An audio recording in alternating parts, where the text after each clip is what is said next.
It's quite a good spot just here because we're at sort of bridging point between the old and the new. Obviously this is the hall. They don't actually want us going in today. They've locked the gates. Well.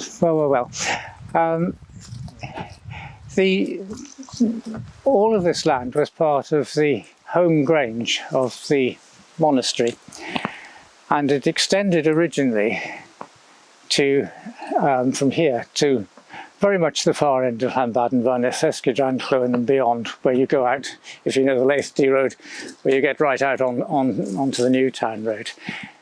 The monastic grange was 10,000 hectares. It's a hell of a lot of ground. None of the sub-medieval sub-monastic estates were anything like that sort of size. But the interesting thing with the first of these, which is the Fowler estate, William Fowler built quite a lot of things. He was very much involved with the estate, but what they did not have was a big house. You expect a big estate to have a big central house, which has always been there. And in the case of some particularly English rural estates, that is very much the case. There is an obvious big house at the centre from which the estate is managed. The Fowlers were largely absentee landlords, and so was their successor, Thomas Wilson.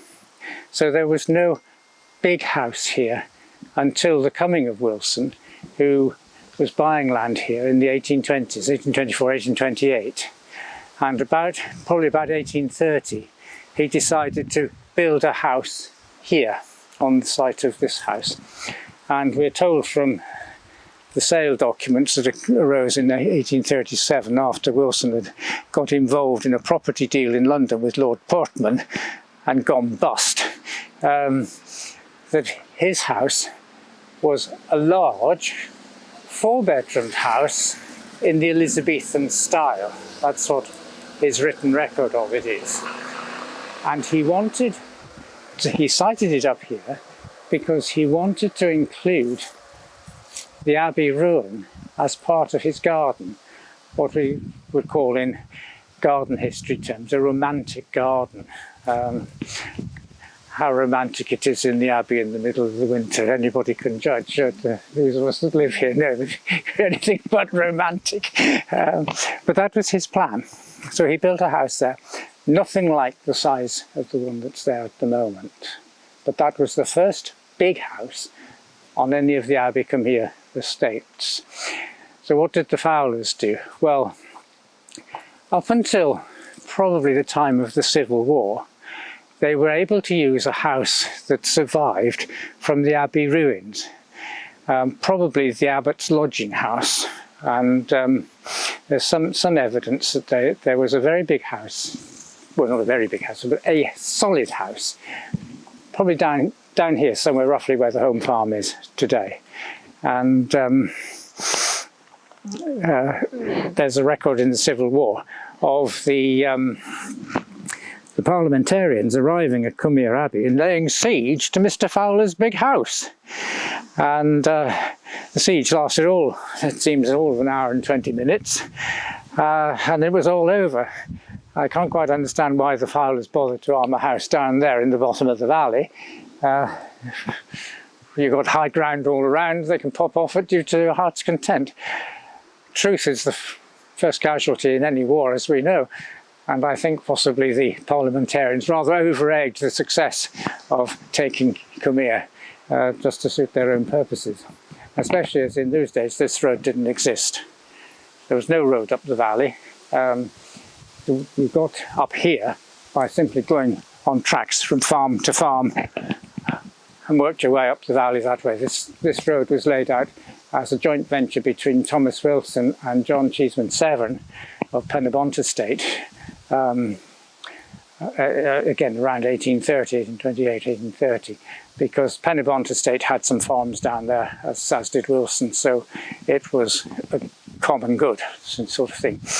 But what Wilson also did was to clear the Abbey site because he wanted it for his garden, and heaved up a lot of things from down there levelled the garden with it and brought the road up here. So I suspect the best artefacts remaining from the abbey are under the road here somewhere. And we have very little to go. Most abbeys, you've got lots of things. You go down to Dore Abbey, where I was the other day. There's bits of stonework, decorative work, any amount of it surviving, but very little of it here. But anyway, Wilson built up the road there, built the house there. When the Phillips came, the house was deemed not big enough. They bought the house in the estate in 1837. They did not appear on the census until 1851. And then shortly after that, in the 1860s, they enlarged the house. So somewhere in the core of that house is Wilson's house. They didn't demolish, but just built around it, as is very often the case if you're looking at house history. So that then produced this house of 1,000 rooms, or whatever it is, and they laid out the garden. The Phillips family, I think, also planted these beech trees up there, which are rather nice. That's it. Now, I want to take you to look at that in a little while. If you don't mind a walk down to the mill bridge, we'll go down the road rather than through the wood. It's a bit safer at the moment. And then walk back across the fields to the abbey, if that's all right with you. And tell you a little bit about that.